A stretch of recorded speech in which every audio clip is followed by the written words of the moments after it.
Bueno, quisiera referirme básicamente a lo que para nosotros entendemos como plan de lectura. ¿Qué queremos nosotros lograr? Más que nada, queremos que la lectura ocupe un importante espacio en el sistema educativo, que la lectura sea una actividad diaria, habitual en el espacio del estudiante. Siempre se ha visto a la lectura desde una mirada más bien de medición en cuanto a la comprensión lectora. Se tiene esa mirada desde el sistema educativo. ¿Cuánto comprenden los chicos? ¿Cuánto comprende un estudiante lo que lee? Esa ha sido siempre la mirada focalizada desde el sistema, pero no es esa la única. La otra también es ver cuánto se apropia el estudiante de la lectura, cuánto el niño desarrolla el hábito hacia la lectura. Entonces, ubicar un poco la lectura en el sistema educativo, esas son un poco las prioridades en el Plan Nacional de Lectura. ¿Por qué es un Plan Nacional de Lectura? Porque justamente a partir de la reunión de, vamos a decir, de lectura en Iberoamérica, se dieron las situaciones que tienen que ver con el bajo rendimiento en relación a la comprensión lectora. El bajo nivel de comprensión lectora fueron un poco las situaciones que se fueron dando, preocupación de todos los países. A partir de eso se van generando unas políticas de trabajo. Hemos trabajado primeramente con la UNESCO, que nos ha ayudado muchísimo en poder, vamos a decir, posicionar al plan en una primera etapa. En una segunda etapa, en la producción de ciertos materiales que tienen que ver con la lectura. Entre las líneas más importantes que hemos trabajado durante todo este tiempo fue justamente generar alianzas con las cámaras paraguayas del libro, por ejemplo, CAPEL, CLAP, y citar otras que no quiero olvidar y agradecer también porque siempre nos han apoyado en la donación y dotación de libros en las bibliotecas. Entonces, lo que nosotros hacíamos es justamente trabajar con ellos en actividades que tengan que ver, como por ejemplo, seminarios, talleres de formación y también una activa participación en la libroferia. Mover todo el sistema justamente en el sentido de hacer que la libroferia sea una fiesta de la lectura y que los estudiantes puedan participar de estas actividades. Otra de las grandes acciones que hemos desarrollado también es el operativo Aral-A. En este operativo Aral-A justamente se trabajó con departamentos de Canindeyú, San Pedro y Concepción, considerados, vamos a decir, departamentos un poco vulnerables, en donde se requiere también de un trabajo conjunto y pedagógico. Entonces se ha tomado el plan de lectura como un trabajo conjunto en el sentido de generar espacios de actividades de cuentacuentos y trabajo con los docentes en materia de lectura. De esa misma forma también hemos tratado de conseguir y de dotar de una biblioteca básica que le llamamos Biblioteca Aral-A. La conjunción de lo que es el arte, la cultura y la lectura fueron un poco las estrategias de trabajo que se fueron dando en este programa Aral-A, que se fue extendiendo desde el 2014 al 2016, diríamos, serían un poco las actividades que se fueron dando cada año, en el sentido de que la institución se vuelva no solamente una institución cerrada, sino una institución abierta. Y qué mejor manera de poder conglomerar, agrupar a los chicos, hacerlos que vengan con sus padres con relación a la lectura. Se hacían actividades de cuentacuentos, actividades artísticas y también cines debates. Todo lo que tenga que ver con la lectura. Otra actividad importante que hemos también generado es un poco el tema del encuentro en las libroferias. Las libroferias con la fuerte presencia del Ministerio en materia de actividades que tengan que ver con la lectura. Una de las actividades también que también tenemos es la producción de un material que tiene que ver justamente, traje la diapositiva pero no la puedo proyectar, que tenga que ver con el marco normativo para la lectura y el uso de bibliotecas. ¿Por qué? Porque notamos que llegan los libros a las instituciones. Hay una fuerte dotación de una biblioteca básica, pero después estos libros otra vez no son utilizados eficazmente y pertinentemente. Inclusive hemos encontrado situaciones en que los libros son guardados vamos a decir, en las aulas o en unos espacios cerrados como diríamos, donde se guardan las cosas. O sea, el libro todavía sigue siendo el cucú en la escuela. Sigue siendo, porque hasta hoy, cuando hacemos nuestras visitas, todavía notamos ese trabajo dinámico y el sentido de lo que tiene que tener la biblioteca hoy en las escuelas. Otra actividad que hemos hecho y que para nosotros sigue siendo, y creo que es un poco de lo que estamos todavía hasta hoy trabajando, es un poco el proyecto Biblioteca Solidaria. Biblioteca Solidaria es un proyecto que se está desarrollando ahora mismo con 14 escuelas de Paraguay, que se ha tomado como criterio el criterio de vulnerabilidad y que estas escuelas tengan una biblioteca pero que requieran de una mejor dotación de libros. Y por más que tengan los libros pedagógicos, les faltan más libros, entonces se ha hecho lo posible de que esta biblioteca binacional de autores de Uruguay y Paraguay se estén trabajando en las 14 instituciones de Paraguay y 6 instituciones de Uruguay. ¿Por qué menos Uruguay? Porque Uruguay cede esos espacios a Paraguay para que más instituciones de Paraguay puedan ser seleccionadas con este proyecto Biblioteca Solidaria. ¿Biblioteca Solidaria qué es? Es justamente, como su nombre dice, un proyecto que apela a la comunidad. La comunidad es la que se empodera de este proyecto y trabaja de manera mancomunada en la lectura. Este trabaja con los padres. Los padres son los lectores de los materiales. En este proyecto se ha planteado varias fases. La primera fase de formación de mediadores de la lectura y el trabajo con las instituciones, sobre todo los profesores, los supervisores y los padres. Los padres son los que vienen a hacer actividades de contar historias que van leyendo a partir de una selección de obras por edades que se fueron dando tanto para de autores nacionales y de autores uruguayos. Este proyecto se está ejecutando. En una primera fase lo que hacen las instituciones es arman un plan lector. Un plan lector significa un poco una hoja de ruta de la institución, cómo van a trabajar la lectura, qué obras van a leer en esta etapa, cómo lo van a hacer, qué estrategias van a aplicar. La segunda fase es justamente la implementación de este proyecto y la evaluación que se va dando con relación a la percepción de este proyecto. Inclusive traje también los materiales para que después lo puedan ver. Tenemos el tríptico que tiene que ver con Biblioteca Solidaria, cómo se trabaja, en qué consiste y sobre todo qué se busca con esto, ¿verdad? Lograr que los niños lean y que la lectura sea justamente, como dice aquí, un proyecto que apela a la alianza entre la escuela y la comunidad para presentar modelos lectores extraescolares y elevar la frecuencia de la lectura en el aula. Esa es un poco, vamos a decir, la iniciativa de este proyecto, que de hecho en el Uruguay esto se implementa a nivel nacional. Nosotros lo estamos implementando de manera, vamos a decir, en este caso focalizada con las instituciones que les mencioné, con las 14 instituciones, y que esto se va a ir viendo, se va a ir monitoreando cómo se está dando, qué resultados se da con relación a la lectura, si mejoraron, si los chicos tienen un comportamiento lector diferente, porque una cosa es leer y comprender y otra es cómo nos comportamos con la lectura, qué hacemos todos los días como rutina, cómo tomamos la lectura día a día. Es un poco también la perspectiva que tiene este proyecto. Y en líneas generales, eso es lo que nosotros como ministerio estamos trabajando en el marco de la lectura y el libro, que tiene mucho que ver con las bibliotecas, la adjudicación de libros que conforman la biblioteca básica de estudiantes para los colegios de la educación escolar básica.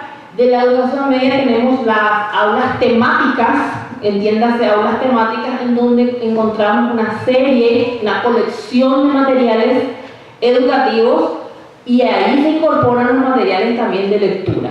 En líneas generales es un poco lo que nosotros desde el Ministerio estamos desarrollando. Muchas gracias, Isabel.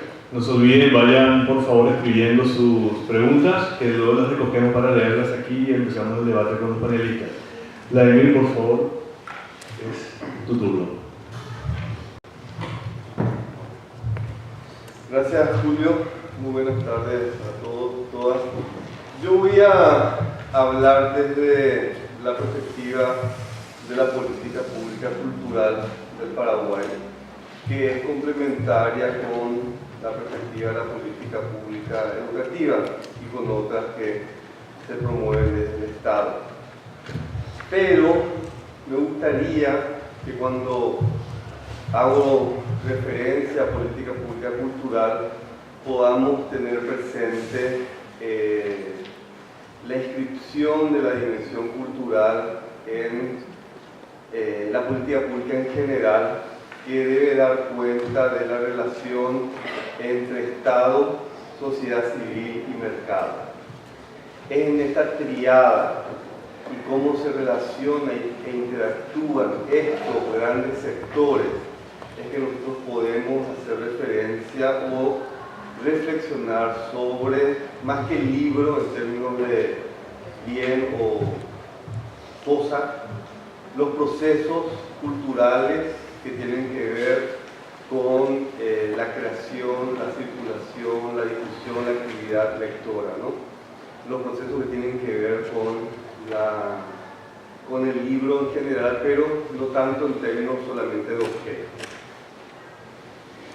Y en ese sentido, los procesos culturales vinculados con la lectura, con el libro, por así decirlo, están en una tensión entre lo viejo y lo nuevo, lo peor de lo viejo y lo peor de lo nuevo. Y es en esa tensión donde nos movemos quienes estamos queriendo promover una política pública diferente de nuevo público. ¿Qué es lo peor de lo viejo? ¿Es el clientelismo? ¿Es el modelo reducido de cultura que lo acota al folclore, que lo acota a las bellas artes, que lo acota a ciertas expresiones artísticas, que lo acota a eso que algunos llaman la esencia de la paraguayanidad? Entonces, hacer cultura es hacer de que eso siga vivo, ¿no? Una idea ahistórica de lo que es el paraguayo o paraguayo. Eso es lo peor de lo viejo. Como he mencionado también el clientelismo, que tiene que ver con este modo ya no solamente de relación, sino de producción y reproducción social, por el cual familias enteras se reproducen hasta económicamente, como sabemos, ¿no? Y que vive de la complicidad. Pero eso se combina con lo peor de lo nuevo, que tiene que ver con la liquidez del capitalismo financiero. Ni siquiera con la desregulación del mercado, sino con la no regulación del mercado. Con el imperio de las fuerzas mercantiles que, al menos, sin un Estado fuerte, sin un Estado con visión estratégica, sin una institucionalidad fuerte, el verdadero Ministerio de Cultura en Paraguay es el mercado. Y es el que rige y define lo que se produce, lo que se ve, lo que se lee o a lo que se accede. Todo el resto se hace en función de los espacios que este verdadero poder, que ya sabemos que es una abstracción que tiene expresiones concretas, define y determina, ¿no? Esa es como la gran tensión que tenemos que atender y en cuyo marco tenemos que analizar la problemática del libro, que es una tensión común a los distintos procesos culturales, que obviamente el libro tendrá sus especificidades, pero no escapa a este gran marco, a este contexto problemático. Y en esa tensión, lo que resulta sumamente preocupante es también una combinación entre lo viejo y lo nuevo. Lo viejo que nos dejó el régimen autoritario de la dictadura, que es la desconfianza, la fragmentación, la división, que es la atomización y que es el autoritarismo. Porque en varias organizaciones de la sociedad civil también hemos heredado, ¿no?, haciendo un guiño a una de las películas que tan premiada está haciendo en el extranjero, que también hemos heredado como sociedad y que hemos mamado, incluso diciendo que no queremos reproducir. Pero lo nuevo también tiene aspectos negativos que se expresan a través de la indiferencia hacia la política pública y el corporativismo, ¿no?, que tiene su peor expresión cuando la pugna o cuando los procesos de incidencia pública se orientan a buscar recursos para financiar mi proyecto. Y cuando no hay una masa crítica que esté pensando la política pública para la sociedad o para colectivos amplios. Entonces también nosotros estamos con serios problemas en esta relación entre Estado, sociedad civil y mercado. Un poco un primer pantallazo. Vimos lo que pasó en una noticia reciente ahora en Argentina, en que el Ministerio de Cultura vuelve a depender del Ministerio de Educación, un retroceso tremendo, una conquista histórica de varios países del mundo y de Latinoamérica en particular. Paraguay lo conquistó en el 2006 con la Ley Nacional de Cultura, cuando se crea la Secretaría Nacional de Cultura y se desprende Cultura de Educación. Bueno, en Argentina ahora se retrocede y Cultura vuelve a ser parte de Educación. Y el proyecto es ese: estados débiles, testimoniales, incapaces de regular la cancha, establecer directrices, y lo peor de lo viejo, como dije, el clientelismo se fusiona con lo peor de lo nuevo, la liquidez financiera global. Algunos miramos todo esto de la gradería, otros un poco más acomodados de la platea, y desde las redes sociales hacemos como una suerte de fantasía de participación, ¿no? Por eso es sumamente importante hacer referencia a la historia que se está escribiendo desde el 2006 con la promulgación de la Ley Nacional de Cultura y con la instauración de la Secretaría Nacional de Cultura en cuanto a institución dependiente de la Presidencia de la República, que debe promover o garantizar, promover las condiciones sociales e institucionales para el ejercicio de los derechos culturales de ciudadanos, ciudadanas y colectividades. A la hora de cultura, el término colectividad es sumamente importante. En ese marco se instalan los procesos culturales vinculados con el libro, ¿no?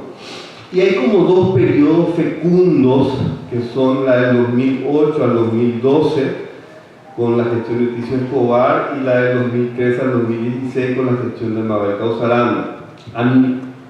Desde mi interpretación, la de Bruno Baggio fue ya la transición entre lo que fue la salida de esa cultura de educación. La gestión de Bartolozzi fue una oscuridad tremenda después del golpe parlamentario, y la de Griffin fue también como un paréntesis, una vuelta a esa política cultural de hacer eventos y charlas, ¿no? ¿Qué es lo que se intentó hacer en este proceso con perceptible, ¿no? En ambos periodos, con muchos aciertos, pero también muchos desaciertos, errores? O sea, no estoy yo diciendo que son periodos exentos de dificultades, pero ¿qué es lo que se intentó hacer? Se intentó construir institucionalidad que sea capaz de dar cuenta de esta gran misión, que es promover condiciones necesarias y suficientes para el ejercicio de los derechos culturales. Y particularmente, si vamos a aplicar eso al libro, para que individuos, entes, organizaciones, empresas y colectividades creen, produzcan, distribuyan, haya circulación y los ciudadanos puedan acceder y puedan disfrutar, apropiarse, como dijo la compañera del Ministerio de Educación, en este caso del libro, ¿no?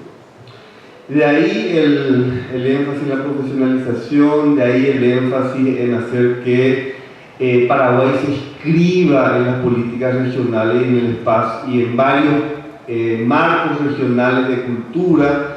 La inscripción en el espacio iberoamericano de cultura, esperemos que ya sea una cuestión de no vuelta atrás, ¿no? Que costó mucho y sabemos que no fue fácil e inmediato el ir viendo los beneficios de ser parte de Ibermedia, Ibermúsica, Iberbiblioteca, Iberescena. Recién ahora como estamos viendo estos beneficios, que no son solamente el acceso a recursos financieros, sino la posibilidad de acceder a redes de intercambio y circulación por sobre todo, de acceder, de insertar al país en el mundo, ¿no?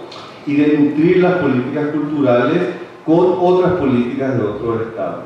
Y de ahí el esfuerzo, voy a recortar por el tiempo, de trabajar con las gobernaciones y a través de las gobernaciones con las municipalidades para que los niveles subnacionales o territoriales de gobierno asuman sus funciones en materia cultural. Y ese es un déficit que yo creo que tenemos, se ha logrado muy poco en la última gestión que mencioné. Más allá de los intentos, hay todo por hacer aún, pero no podemos nosotros pretender que desde el nivel central se resuelvan los problemas que una municipalidad debe atender o una gobernación. Ambas instituciones, por la Constitución Nacional, por sus leyes orgánicas, tienen atribuciones y responsabilidades en materia cultural y no la están cumpliendo. Entonces, eso es algo que debemos resolver, porque si no, el Estado no tiene futuro. Porque desde acá no podemos resolver cada vez que alguien quiera el apoyo para ir a una feria, desde el nivel central. Pueden haber fondos municipales para eso, por citar ejemplos. Hubo un trabajo interesante en torno al proyecto de ley del libro, que todavía no tuvo la misma suerte que la ley del audiovisual, está siendo discutida, las organizaciones vinculadas con el sector han participado activamente. En el marco de ambos periodos, y creo que también con Griffith eso continuó, se mantuvo lo que se llama la mesa del libro y la lectura, que reúne a las organizaciones vinculadas al sector, tanto con a las cámaras del libro, tanto vinculadas a los escritores como a las bibliotecas. Pero ahí tuvimos y vemos desafíos sumamente importantes. Mucho del esfuerzo se ha concentrado, o casi todo el esfuerzo se ha concentrado en organizar la participación paraguaya en la Feria del Libro de Buenos Aires u organizar la Feria del Libro de Asunción. Participar de los eventos. Pero cuando uno recorre las librerías de Argentina, por citar un país muy afín territorial y culturalmente a nosotros, no encuentra libros paraguayos. Y las cámaras a las ferias del libro de Buenos Aires tienen que llevar los libros en contrabando, en su mochila. Entonces, ¿qué es lo que está pasando? Y es una autocrítica tanto a nivel de Estado y sociedad civil. No estamos pudiendo establecer políticas públicas que incidan en las condiciones concretas en que el libro puede circular. Algo estamos haciendo mal o algo no estamos haciendo. Porque no es posible que nuestro indicador de desempeño sea cuántas personas visitaron la Feria del Libro de Buenos Aires, cuando debería ser cuántos libros paraguayos escritos por paraguayos, porque tal vez si vamos a hablar de sociología rural, qué mejor que leer a los sociólogos y sociólogas rurales, están en la librería de Corrientes. Y tampoco se trata de reducir la política cultural a eventos por el centenario, en este caso de Roabato, puede ser de otro, a una seguidilla de eventos, porque la mejor manera de honrar a estos grandes escritores es justamente modificando las condiciones en que se produce, se circula y no accede a los bienes culturales.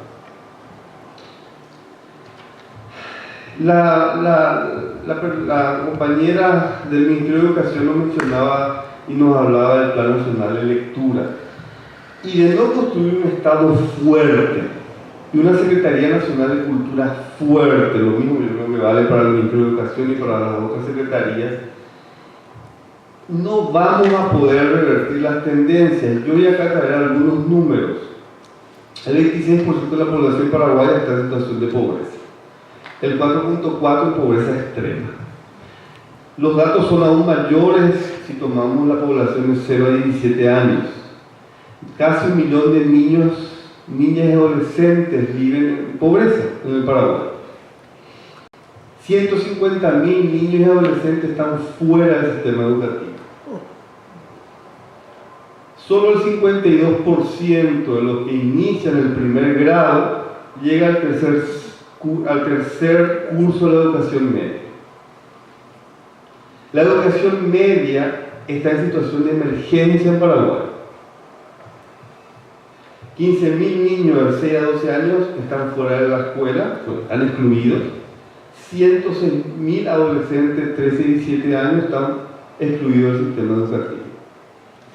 Este es el contexto en el cual nos manejamos, que obviamente nos reduce la situación, pero que te dan como indicadores muy claros de una tendencia muy fuerte que debe ser revertida si queremos nosotros promover la cultura del libro, la cultura letrada, si queremos promover la democratización de este derecho cultural que implica el acceso a uno de los lenguajes que se ha producido en la humanidad. Y la cosa se complejiza aún más si nosotros vamos a la diversidad y vamos a lo que está pasando con el guaraní, que entiendo yo que recién ahora se aprobó la gramática y con todo lo que implica la producción bibliográfica en otras lenguas. Si el guaraní está como está, quiero mencionarles que la situación de las lenguas indígenas es terrible, hay como 5 lenguas indígenas en peligro de extinción. Entonces son situaciones realmente muy desafiantes y nosotros, y ahí vuelvo al inicio, ya el tiempo no permite para lo demás, lo que nosotros estamos acá ahora necesitando es justamente fortalecer esa masa crítica que pueda comprender y pelear para que se reivindique el lugar de la política en esta relación entre Estado, sociedad civil y mercado. En la medida en que nosotros seguimos haciendo eventos y pensando que con los eventos vamos a resolver las condiciones estructurales, al menos en el campo de la cultura, en el campo del libro, seguirá siendo el Ministerio de Cultura el mercado. Muchas gracias.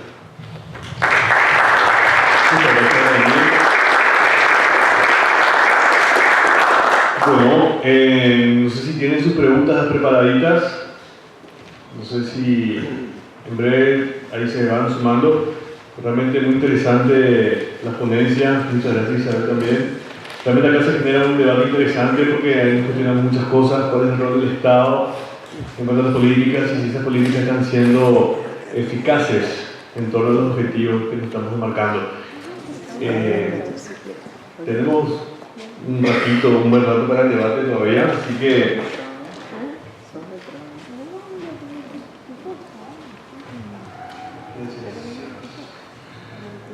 bueno, vamos a ir un ratito seleccionando las preguntitas. Ahí, cuando. Vamos a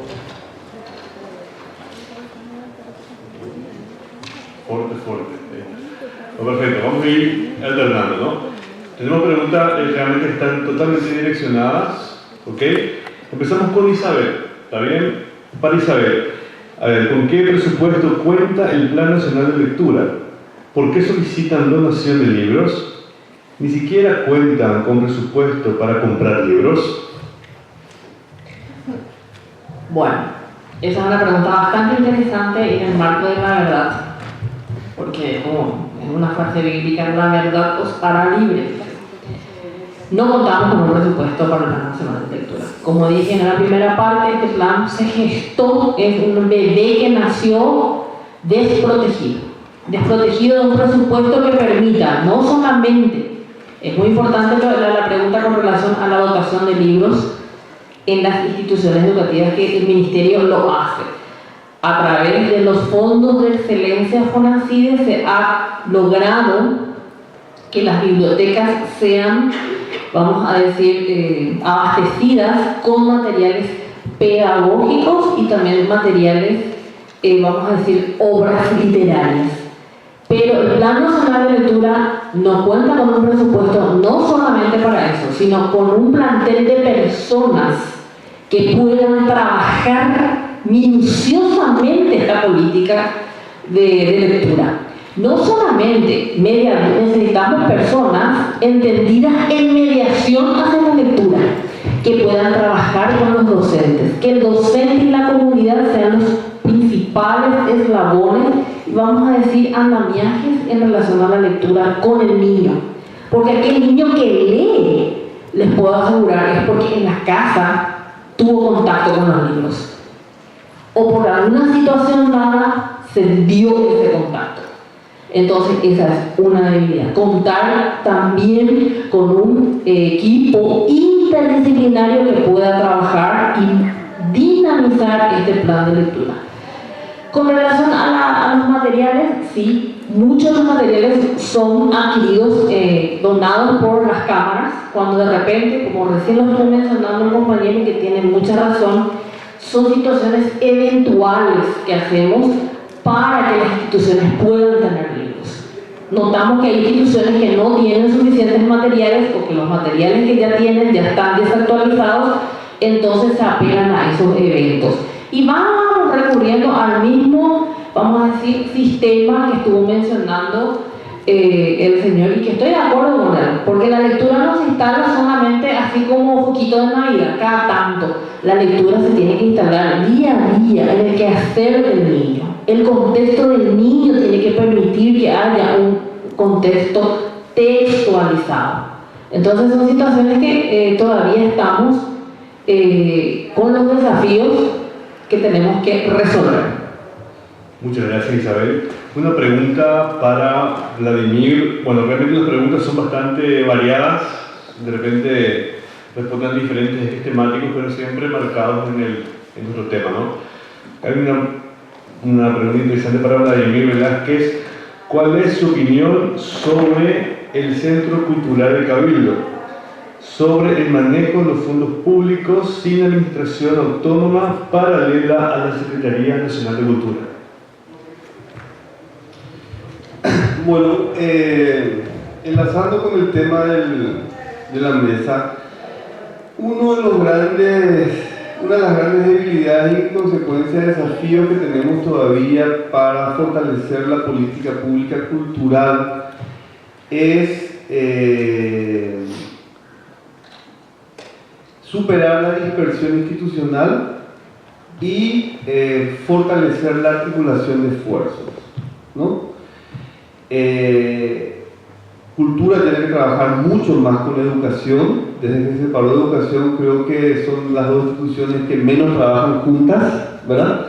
Paradójicamente ahí creo que quedó un rencor no asumido, ¿verdad? Que hay que abordarlo políticamente y creo que a nivel también emocionalmente, pero ahí quedó algo entre cultura y educación. Cultura tiene que trabajar con SICOM, con CENARTIC, con industria y comercio, todo eso, que la articulación, pero del dicho al hecho, lo importante acá es la práctica de la articulación, no la retórica. Y sabemos que en Paraguay uno de los grandes desafíos es la coordinación.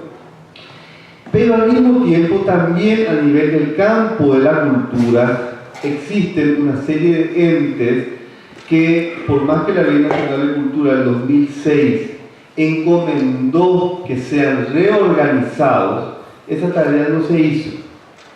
No se hizo por la fuerza del sistema clientelar, porque tocar cada institución era enfrentar una serie de poderes fácticos, entonces se dejaron a las instituciones donde estaban. Y lo que se hizo fue darle al Viceministerio de Cultura, quitarle el Ministerio de Educación y darle el rango de secretaría. Pero a todas las otras instituciones se las dejaban donde estaban prácticamente, ¿no? El IPA, el FONDEC, etcétera, etcétera. Y después con el tiempo se fueron creando nuevas instituciones, políticas lingüísticas, INAPI, etcétera, etcétera. Entonces hoy en día uno tiene una serie de instituciones que andan por su cabeza, cada uno intentando, incluso haciendo lo mejor que puede, pero sin una visión de conjunto, sin una visión de Estado en términos de lo que es o debe ser la política cultural, ¿no? El Centro Cultural del Cabildo es un órgano del Congreso Nacional y tiene un gran desafío que resolver. O asume que es un centro cultural y hace actividades de un centro cultural, ¿verdad? Y deja las actividades que son propias de carteras del Ejecutivo al Ejecutivo, o debe ser, sí, replanteada, ¿no? Eso yo creo que no cabe duda. O sea, yo creo que el Centro Cultural del Cabildo ya ha llegado a su tope y tiene que ser seriamente analizada, porque está, por una parte, asumiendo atribuciones que no le competen al Poder Legislativo. Y por otra parte, ningún poder del Estado puede tener la gestión de recursos sin seguir los procedimientos de transparencia editados por la ley. Entonces, es muy claro lo que hay que hacer. Víctor, David, muchas gracias. Tenemos una pregunta para los dos. Son dos preguntas realmente. Uno, a pesar de que se intenta fomentar la cultura del libro desde el Estado, ¿por qué más fuerza a los audiovisualistas realmente, y como complemento residual el libro? ¿Cómo revertir esa situación? Es una pregunta. Vamos a conceder 2 minutos para cada expositor para que respondan esto, ¿está bien? Isaac. Fomentar el uso de audiovisuales, ¿verdad? Sí, para complementar un poco también el tema de la lectura. No, para revertir un poquito la siguiente situación, te repito. Claro, ¿por qué pesa mucho más las políticas que tienen que ver con el audiovisual, ¿verdad? Y no con las políticas que tienen que ver con el libro? ¿Cómo revertimos esta situación? Y porque faltan realizar más trabajos sinérgicos, como dijo el señor, que estoy muy de acuerdo. Trabajamos en guetos, así como recién lo mencionó. Políticas lingüísticas con sus marcos normativos, netamente lengua, y cultura, como que estamos trabajando en estancos. Y al visibilizarse esa fragmentación tampoco se puede ver, vamos a decir, ese apoyo y esa fuerza que se necesita para poder fomentar esto lo que refiere a la pregunta, ¿verdad? Entonces, desde el Ministerio de Educación también necesitamos posicionar el tema del libro y de la lectura con relación a las líneas de acción que vayamos generando. Líneas de acción a corto, mediano y largo plazo, y entre ellos está el tema del presupuesto. Gracias, Isabel. David. Bueno, yo creo que esa pregunta tal vez requiera una investigación, ¿verdad? O varias investigaciones, y tal vez hayan personas que hayan hecho estudios profundos, ¿no? Porque creo que tienen que ver con la historicidad del país, la vinculación del país con la cultura letrada, la relación entre cultura letrada y cultura oral, ¿no? Hay como cuestiones muy profundas que tienen que ver por qué razón el libro tiene el peso relativo que tiene frente a lo que podríamos llamar el audiovisual. Pero quitando las razones históricas, socioantropológicas, también hay otros factores. Por una parte, el sector audiovisual está mucho más organizado que el sector del libro y la lectura. Entonces, acá en Paraguay tenemos 3 cámaras de libro. O sea, muy afín a una práctica que también habría que investigar. En vez de tener una cámara, tenemos 3, ¿no?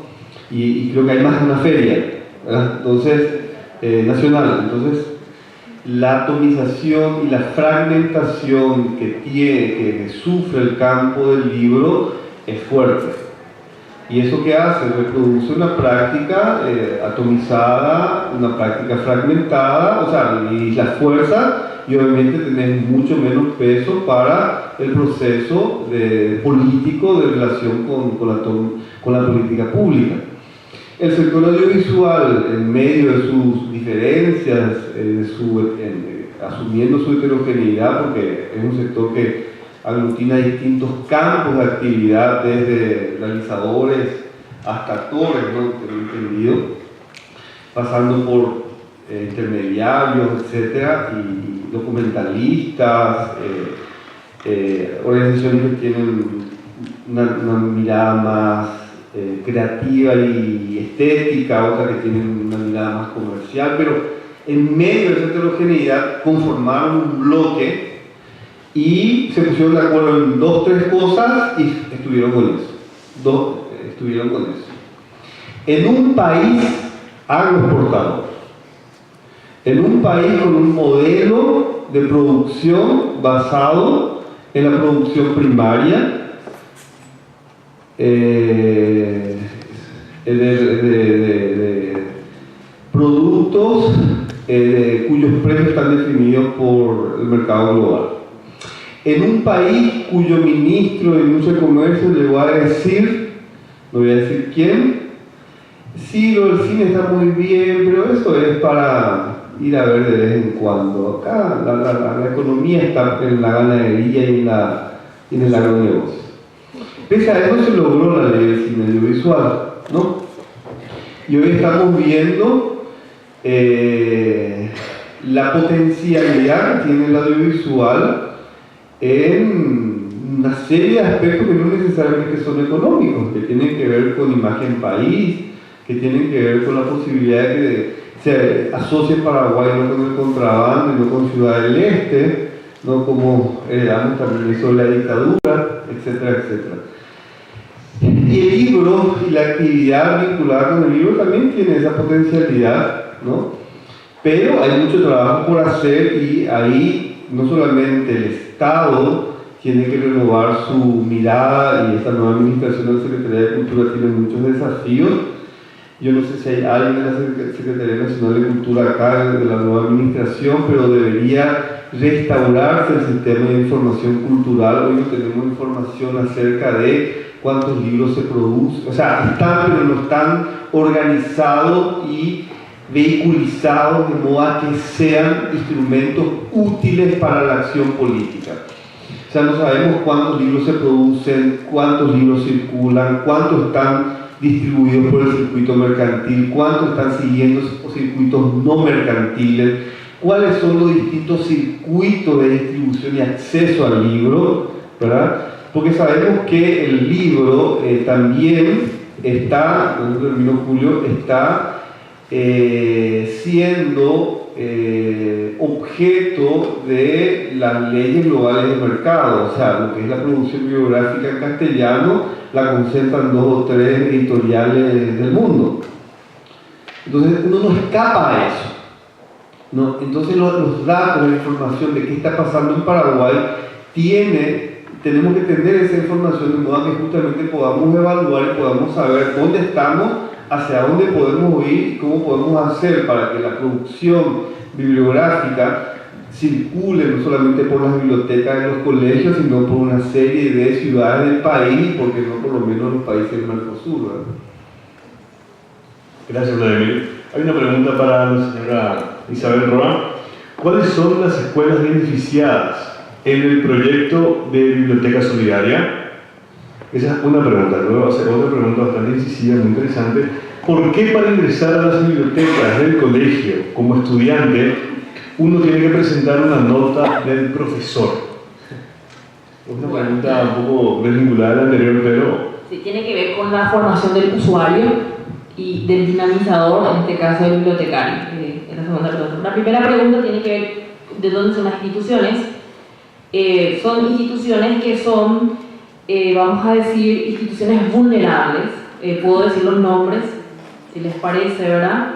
República del Perú, Juan León Mallorquín, Sotero Colmán, Delia Frutos González, presidente Federico Chávez, Elisa Licelín, Clara Irma de Cacácer, San Felipe, Silvia Miranda, Juana María Lara, Fray Bartolomé de las Casas, San Francisco, República Oriental del Uruguay y Escuela Artigas del Solar de Artigas, que es una institución que ya implementa, que ya son prácticamente expertos en lo que refiere a este proyecto, ya tienen su plan de lectura totalmente instalado, ya es una dinámica constante en la escuela. Este proyecto en la Escuela Solar de Artigas ya es el vivir día a día de este proyecto. Ya están totalmente, vamos a decir, trabajando sin problema. Las demás instituciones están pasando por un proceso de revisión de sus planes lectores y de la aplicación de las estrategias de mediación con los padres, por ejemplo. Se les asiste, se les asiste a los docentes, las dudas que ellos tengan, se va acompañando justamente para que este proyecto vaya fortaleciendo y que sea algo natural, que la escuela hoy no sea una carga para la institución educativa contar con un plan lector, sino que sea algo particular que tenga que ver con el proyecto de la institución. Eso es lo que se busca con este proyecto. Con relación a la segunda pregunta, son normativas que tienen las instituciones a veces. Y en este material que mencioné, que elaboramos sobre la lectura en el sistema educativo, tiene mucho que ver cómo trabajar la lectura, cómo abordar el uso de la biblioteca, la formación del usuario, la formación del mismo dinamizador también es muy importante. Es importante también señalar que muchos de los bibliotecarios con que cuentan las instituciones educativas no tienen el perfil que se espera de un bibliotecario. Inclusive muchos son docentes que por A veces motivo van a cumplir funciones en la biblioteca. Es todo un proceso también que se tiene que abordar. Y en este material justamente se busca eso, que esto ya no sea una barrera para el estudiante, que el estudiante no encuentre barreras para entrar a la biblioteca, que la biblioteca no sea un lugar de castigo, que sea un lugar, que sea un oasis para él, que sea un lugar donde él encuentre respuestas a sus interrogantes personales y también académicas. Muchas gracias, Isabel. Una pregunta para Vladimir Velázquez.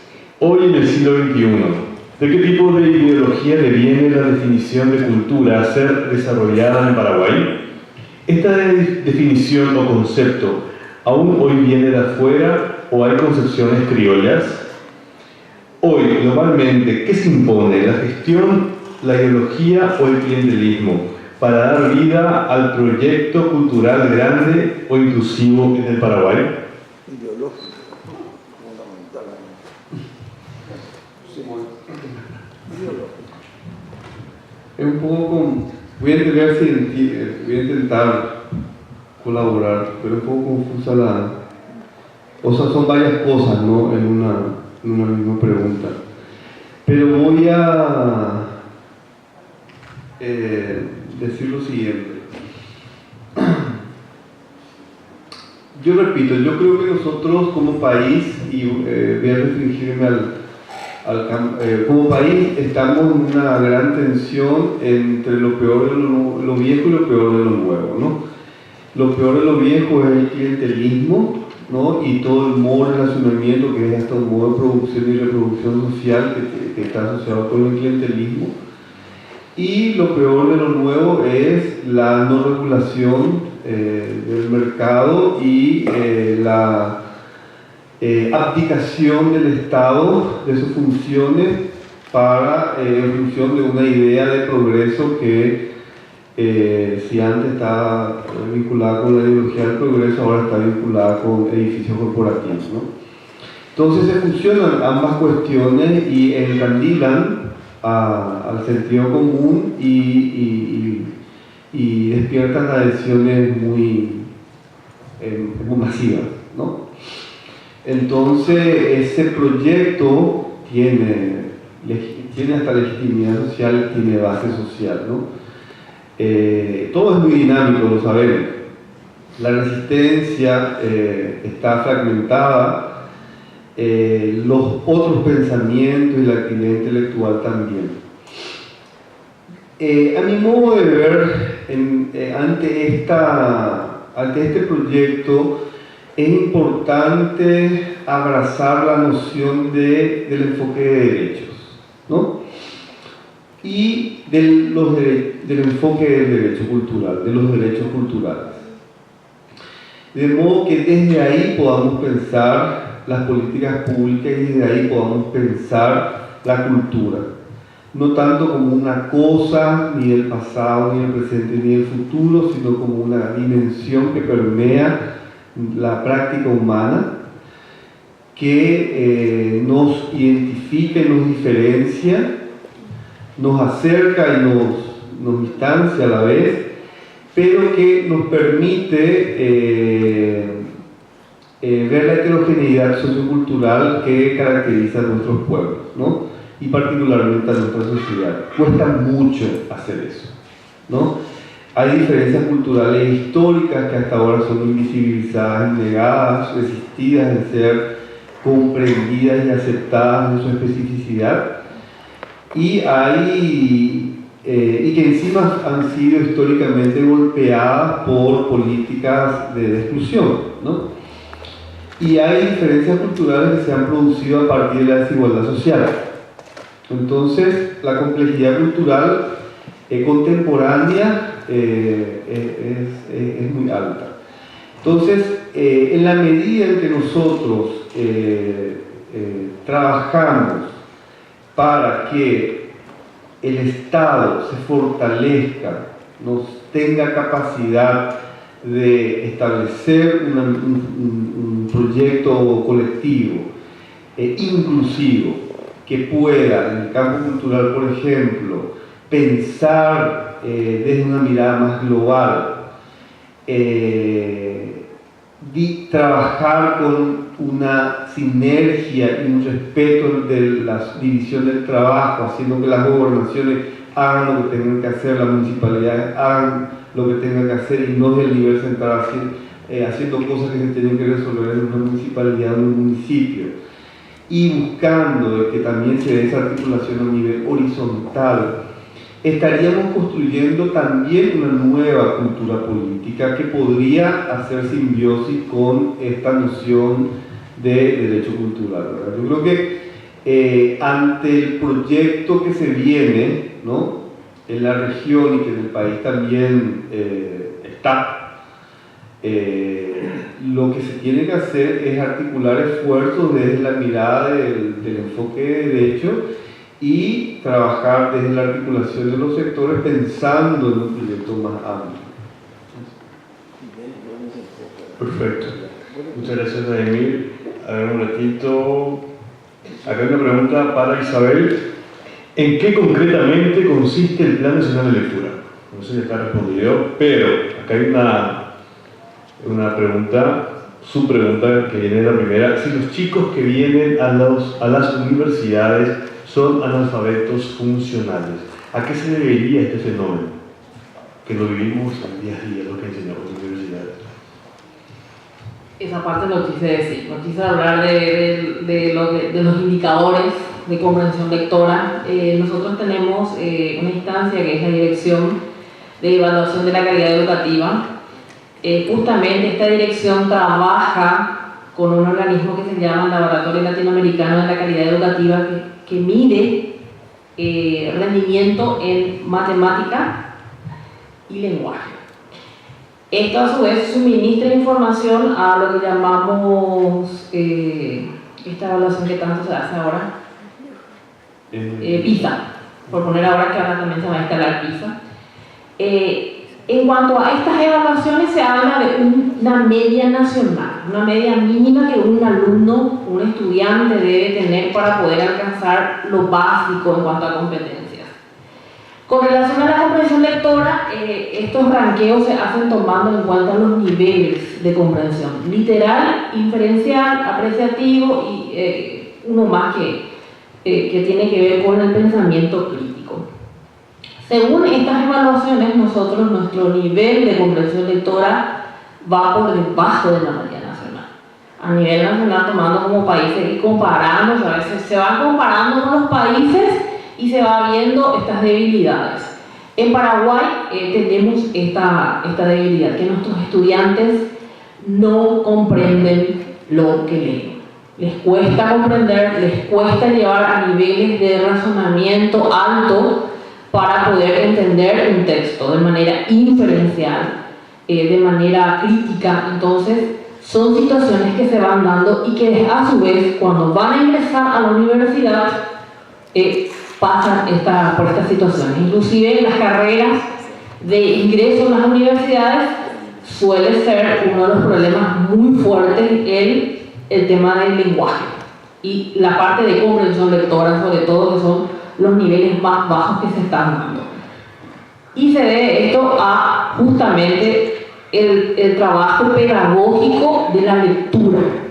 Cómo se enseña la lectura, cómo se trabaja pedagógicamente y de manera, vamos a decir, participativa el trabajo de la lectura, de manera integral la lectura. Son situaciones que se están dando. Hoy la clase de lengua o la clase de matemáticas sigue siendo la clase tradicional, una clase en donde todavía el ritual es netamente mecanizado.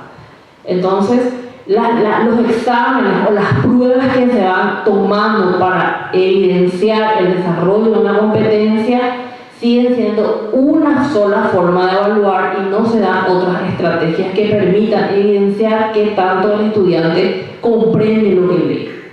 Esa es una de las grandes debilidades que tenemos y que se asume que es así. Por eso justamente el Plan Nacional de Lectura es es un conjunto de acciones que mira eso, cómo mejorar el papel de la lectura del sistema. Muchas gracias, Isabel. Realmente es muy interesante la pregunta porque tenía que ver mucho con la formación de los estudiantes que recibimos en las universidades. Sí. Obviamente yo creo que por un lado también depende mucho la creatividad de los profesores para justamente implementar conocimientos en los alumnos, ¿no? Pasa que también nosotros los profesores nos falta más lectura.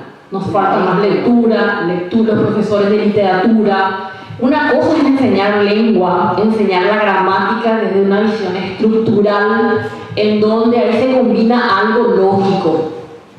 Y otra cosa es enseñar la literatura, enseñar la lectura desde estrategias pedagógicas y técnicas activas que permitan al alumno despertar el deseo de leer. Así como tenemos habilidades tan propias como por ejemplo salir a comer o salir a correr o hacer alguna actividad física, la lectura también tiene que ser un hábito diario y en todos, en los profesores, y eso se tiene que reflejar en los estudiantes. Lo que los profesores son, los estudiantes otra vez se ve reflejado. Y lo digo yo porque tuve el privilegio de ser alumna de la profesora Inca Pleyar, en donde justamente ella insistía mucho en eso. Y hablamos de la didáctica de la lengua desde una visión, digámosle, tradicional, pero que la lectura siempre fue el motor de desarrollo integral del estudiante. Eso no se negocia, esto es hasta hoy. Por más que vengan nuevos enfoques o nuevas teorías que quieran llamarle, la lectura es importante instalar en las instituciones. ¿Y por dónde empieza la lectura? Por los maestros. Muchas gracias, Isabel. Realmente te me adelantaste. Sí, porque justamente antes de llegar a lo que quiero decirles es que en las universidades los alumnos que vienen con lectura, en teoría, que siempre son carreras como periodismo, ¿no? Vienen y cuando se les inculca el tema de la lectura, incluso la literatura clásica, todas esas grandes obras, los dos terminan con unas caras así de perdidos. Entonces uno se pregunta, ¿qué es lo que dieron en el colegio? O sea, ¿de qué cultura están viniendo? Entonces, yo también soy una excepción porque fui alumno de la profesora Inca, que está acá presente, pero yo sí tuve la bendición de que fue mi profesora de colegio, que es donde empieza todo. Vamos a disfrutar de un panel con ella en la siguiente mesa, que es un rato, pero que se quede, porque hay mucho que compartir con ella. Gracias por estar mirándome incisivamente. Bueno. Seguimos y ya terminamos con estas últimas preguntas, por favor. Muy interesante estas preguntas para los dos. Una pregunta dice, ¿es posible organizar a partir del Estado un concurso nacional de lectura? De ser posible lo anterior, ¿cuáles podrían ser las características o contenidos de ese concurso?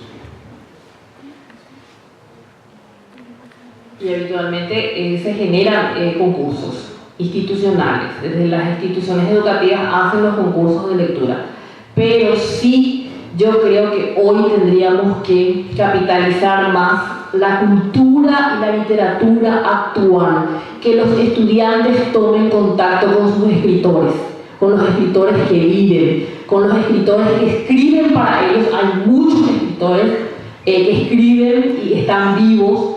Esa interacción entre el estudiante, el lector y el escritor es fundamental para generar situaciones y también concursos de contenido que tengan que ver con historia, con literatura, con ciencias, diversificar la temática.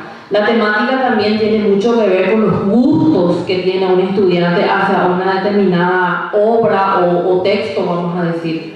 Por eso pienso que nosotros no podemos seguir trabajando solos.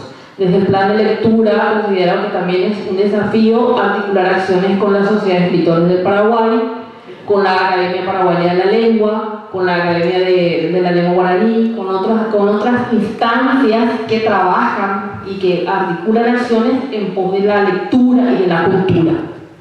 Muchas gracias, Isabel. David, si querés nutrir esta pregunta. Sí, claro que me parece que es posible. Yo le agregaría simplemente algunos condimentos, ¿no? De que las grandes directrices puedan estar establecidas por el nivel central, que se involucre a educación, cultura, niñez y adolescencia, políticas lingüísticas y otras secretarías y ministerios, pero que se involucre en su ejecución a las gobernaciones y municipalidades y a las fuerzas vivas locales. O sea, que me parece que un emprendimiento de estas características, o sea, a mí no me gustan los eventos, y si un evento va a ser un caballito de batalla, tiene que ser si es que hay una política detrás. Entonces el concurso nacional de lectura debería ser el caballito de batalla de una mirada mucho más estratégica, que articule otras estrategias y programas, ¿no? Entonces, puede ser una actividad gancho, pero enlazando con una serie de actores, tanto profesionales de los niveles territoriales como de las organizaciones. La sociedad civil a veces nos sorprende muchísimo en medio de esta descomposición social o de los contextos no muy favorables. Uno puede encontrarse con academias de lectura de colegios incluso no favorecidos, que pueden ser de muchísima colaboración y ayuda. Y también uno puede pensar en cuestiones audaces. Yo le miro ahora a Moncho Suárez, y creo que fue él quien dijo una vez algo que yo nunca olvidé, de que las políticas de vivienda podrían venir acompañadas con bibliotecas, ¿no? A mí me pareció una idea muy potente, porque como sabemos, la lectura es un hábito, y el hábito tiene que ver con el ecosistema cotidiano en el cual uno se desarrolla, ¿verdad? Si la escuela pública está cada vez más fragilizada, pero tampoco ahí se reduce la educación, porque estamos escolarizando la educación, ¿no? La educación se da en todos los ámbitos, hoy en día hasta con los medios de comunicación. Y tenemos que preguntarnos también cómo lo están leyendo los niños y los adolescentes, porque muchos leen ya a través de los smartphones, ¿no? Entonces hay nuevos modos de lectura que hay que investigar.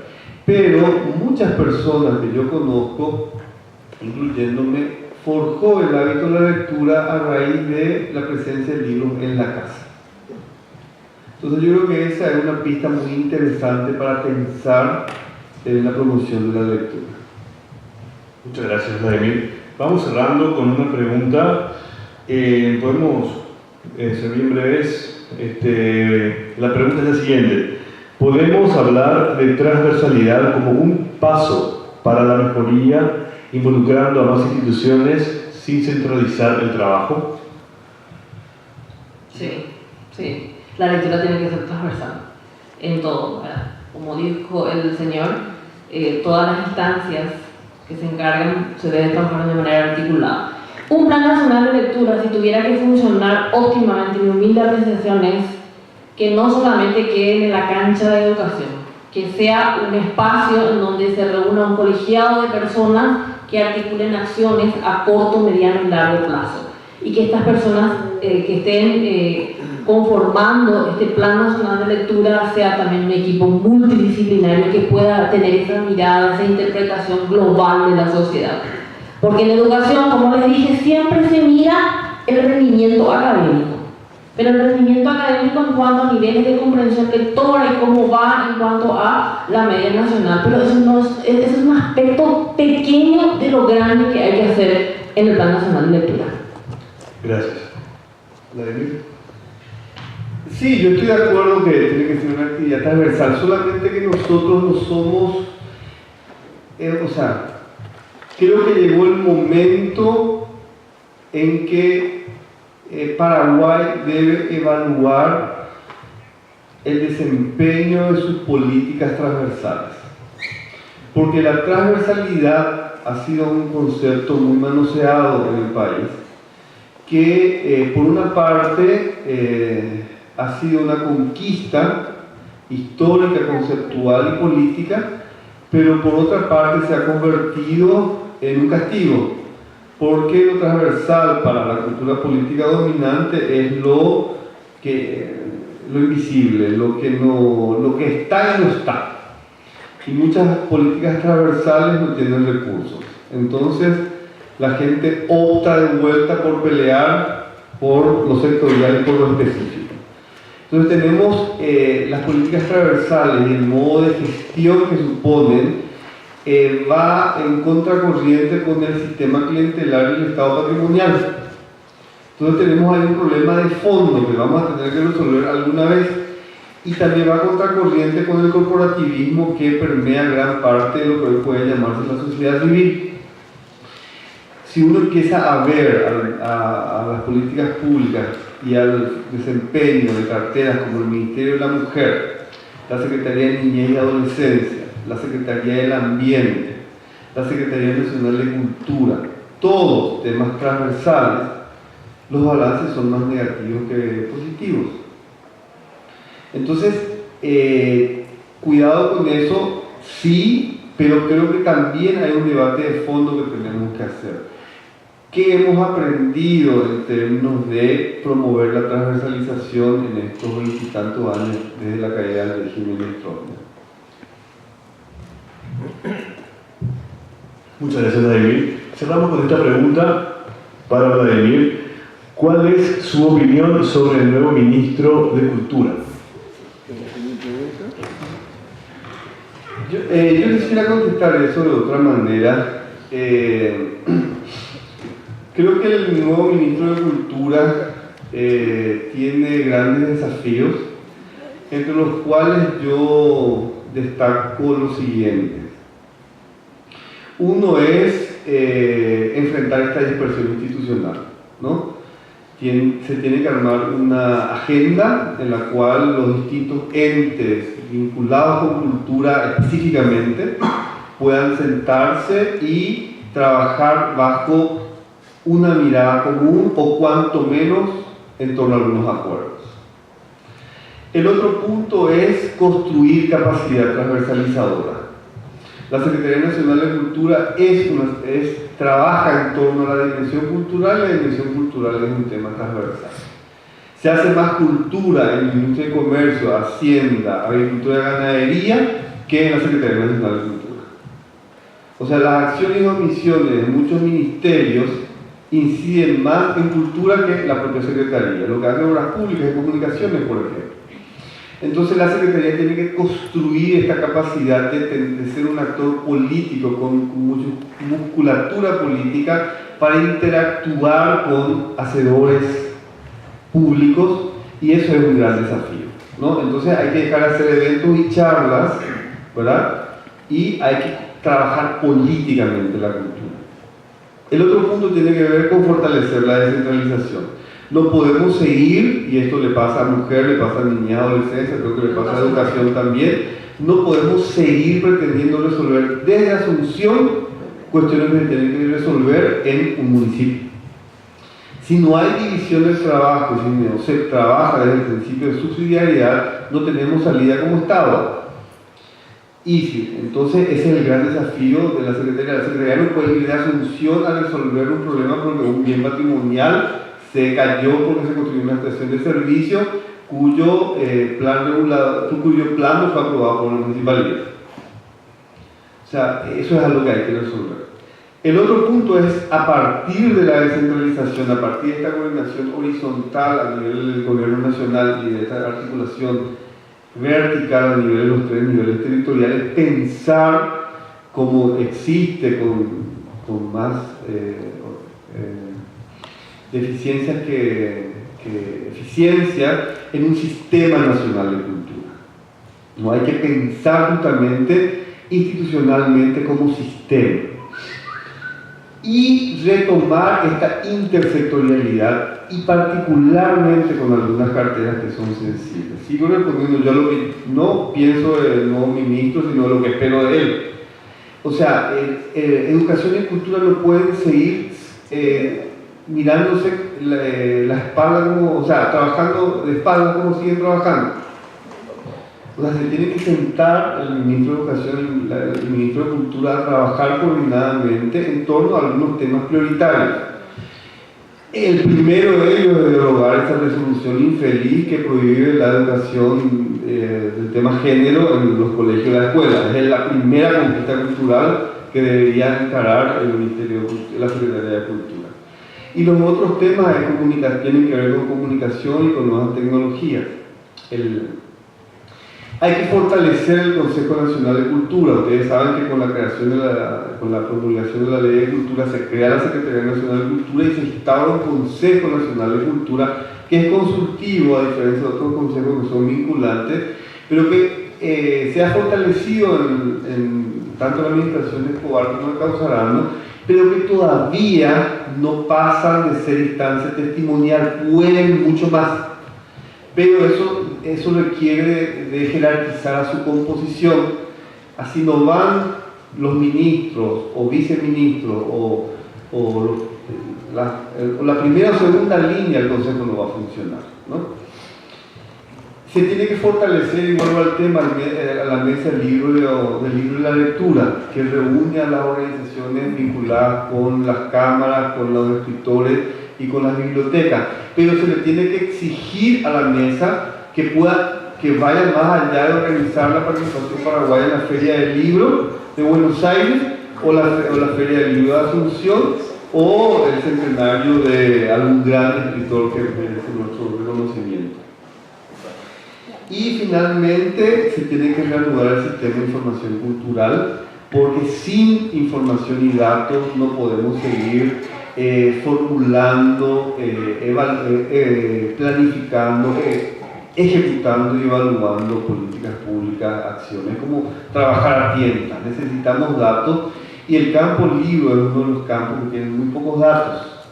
Entonces no tenemos diagnóstico y trabajamos a tientas. Entonces cada director de turno trabaja en función de lo que cree que es lo que cree él, ¿verdad? O lo que cree ella. Perfecto. Bueno, David, muchas gracias. Yo tengo Isabel Roa. una pregunta que yo dije dirigida la última que le pasé. Le voy a repetir, ¿le puedo pedir? Sí, por favor, porque acá hay una cosa más que no entiendo, si me puede ayudar. Sí, cómo no. ¿Dentro de qué ideología al fin incluye lo que... Sí, este sistema nacional de cultura que se propone, y estaba hablando también de lo que se viene, porque sabemos que siempre estamos dirigidos en todos los campos. Entonces, ese programa que plantea, hay que definirse. No tener miedo, por ejemplo, a decir está dentro de tal o cual o tal otra ideología, porque nadie se mueve dentro de una sociedad y el ser humano sin tener una ideología a la cual responde. Entonces, me gustaría saber si es la del capitalismo salvaje o neoliberalismo, o la que se considera como dentro de esa asociación de conjunto, participación colectiva dentro del socialismo democrático. Yo creo que no tenemos ya a esta altura del partido en la que estamos, y de lo que yo he pasado desde toda la dictadura, ¿no? Hablar más abiertamente para que la gente pueda asumir y no tener el cuco de esto o de lo otro. Dentro de cuál ideología es el sistema nacional o lo que se propone. Yo estoy totalmente de esa descentralización, pero lo que está fallando acá, evidentemente, porque muchas de las cosas teóricas de repente al llevarlas al plano práctico son un desastre. El hombre es el que está, el ser humano es el que está. Incapaces, badulaques, ignorantes, semianalfabetos que van a gobernaciones o a tener unos puestos. Ahí está el problema. Podemos estar elucubrando. Entonces, dentro siempre se enmarca dentro de una ideología, y esa organización y ese sistema del cual habla, dentro de cuál de esas formas de pensamiento o ideologías se encarga. Esa es mi pregunta.